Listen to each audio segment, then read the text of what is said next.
Welcome to the deep dive. Today we're tackling one of the most high stakes and ethically challenging scenarios in early medical practice. And we're giving you the shortcut to the highest scoring answer. Exactly. We're talking about the professional duty of honesty and candor. A huge topic. It's massive, and for anyone preparing for exams like the MSRA SJT, it's just unavoidable, but really, it's the bedrock of your whole career. So let's start right in that pressure cooker. Okay. Imagine this. You're reviewing patient notes, and you realize you prescribed a double dose of a common medication yesterday. The patient seems fine, they haven't noticed, and right now you are the only one who knows. That classic sinking feeling. Right. You've got a few minutes until the ward round starts. Yeah. What do? I mean, the pressure to hide it or delay or just wait and see is so intense, but the correct professional response is it's absolute. That's the perfect way to frame it because it really highlights that conflict between your human instinct, which is just screaming self-preservation, and your professional duty. And today, we're not just talking about ethics in the abstract. We're focusing on the really pragmatic, actionable steps that come directly from GMC guidance. Our mission is to unpack that core framework of honesty and candor and give you the precise, stepwise approach you need. Right. The steps to manage these errors while keeping patients safe and, this is the crucial bit, maintaining their trust. You need to know not just the steps, but why they're the rule. Exactly. The why is everything. Okay, let's unpack this then, this core distinction. We use the terms honesty and candor almost interchangeably in daily life, don't we? We do, yeah. But professionally, they mean two very different things, and I know that difference is heavily tested. So what's the fundamental breakdown? The distinction is, it's critical. So honesty is, you can think of it as the baseline. It's just truthfulness in all your routine professional interactions. So don't lie on your CV, be truthful in consent discussions, that kind of thing. Exactly that. But the duty of candor, that's much more specific. It's the professional and actually legal requirement to be open and transparent with patients when something goes wrong. When an error has happened. Yes, when something has happened that has resulted in, or even just has the potential to result in, harm or distress. And this duty, it mandates a specific process. You have to acknowledge the error, apologize, explain what happened, outline prevention. And report it. And formally report it. The GMC is so clear on this in the good medical practice guidance. If a patient suffers harm or distress, or even may suffer it, you must be open and honest. So even if the harm is minimal, if the error is significant from the patient's point of view, it still applies. It absolutely still applies. So the GMC isn't just saying, oh, be nice and truthful. It's saying, if you mess up, here is the non-negotiable professional procedure you must follow. Precisely. And that brings us to the exam mindset. The SJT, it feels like it's designed to test this kind of professional courage.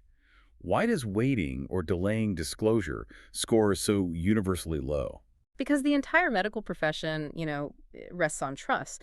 The moment you decide to hide or delay telling the truth, even if you tell yourself you're just waiting to gather all of the facts, you fundamentally breached the duty of candor. It's self-serving, isn't it? It is. The exam logic rewards proactive transparency.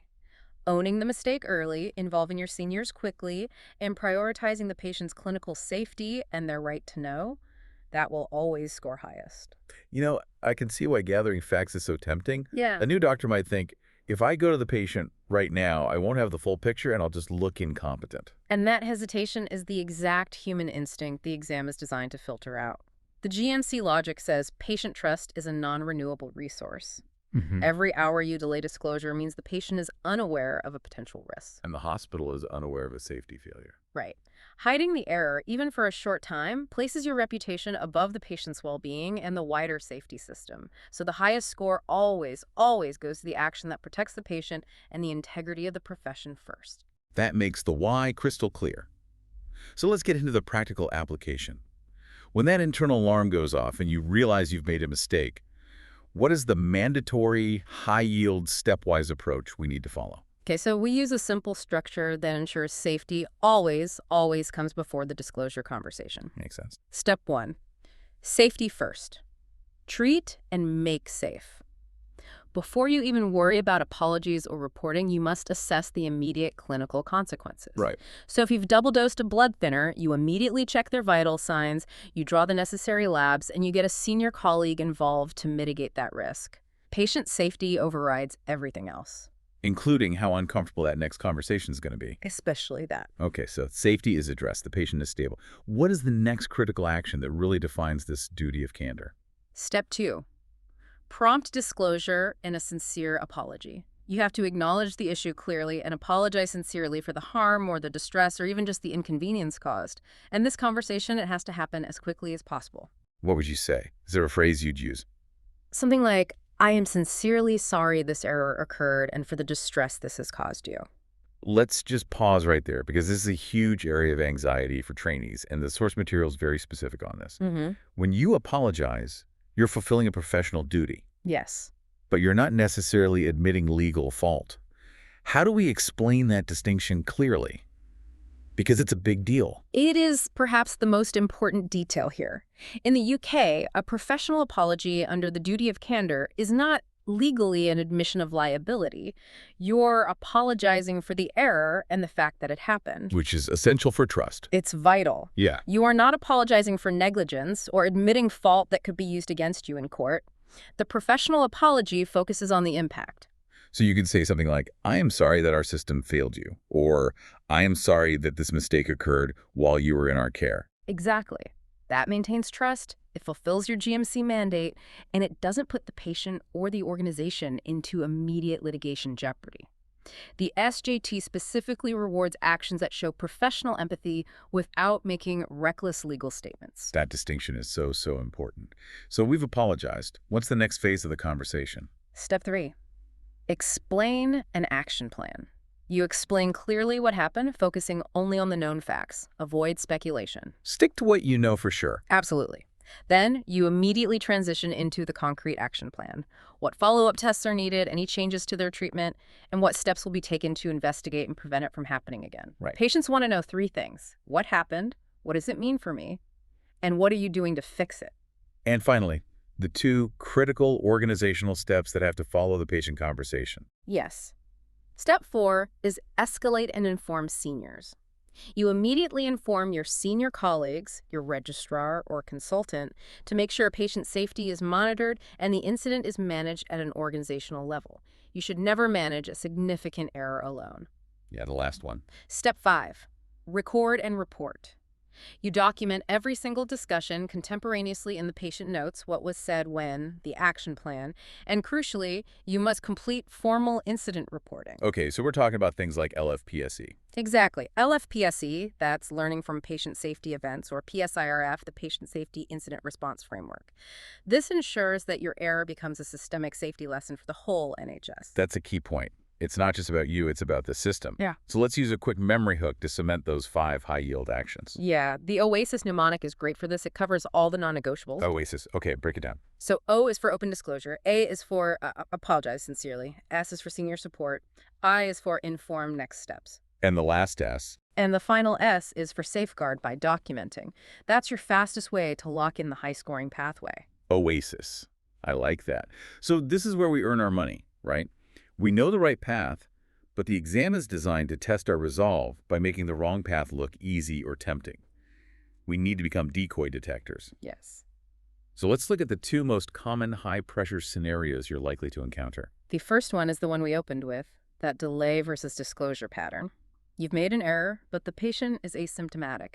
The trap is wanting to monitor them secretly or waiting for lab confirmation before you say anything. But practically speaking, I mean, if I wait 3 hours and confirm the medication level is actually fine, haven't I protected myself and reduced the patient's worry? You've delayed their right to autonomy, and you've broken their trust.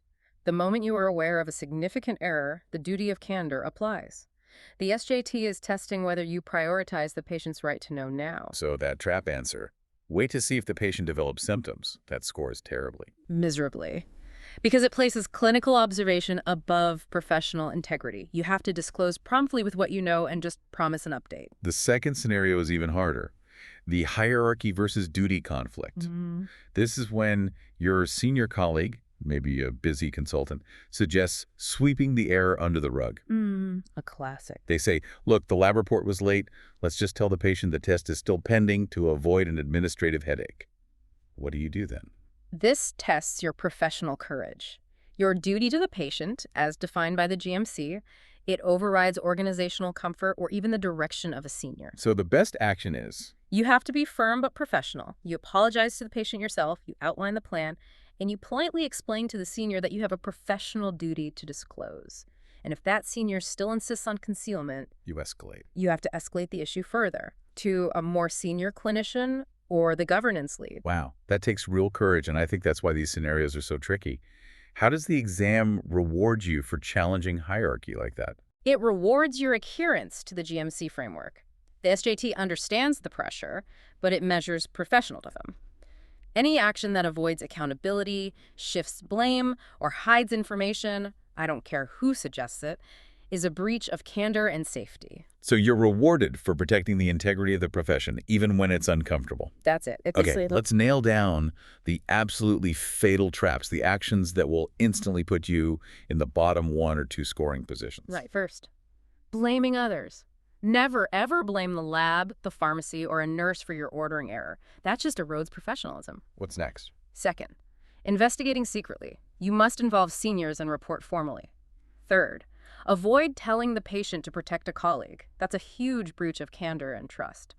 And perhaps the most subtle one, Go on. delaying disclosure to write a perfect incident report.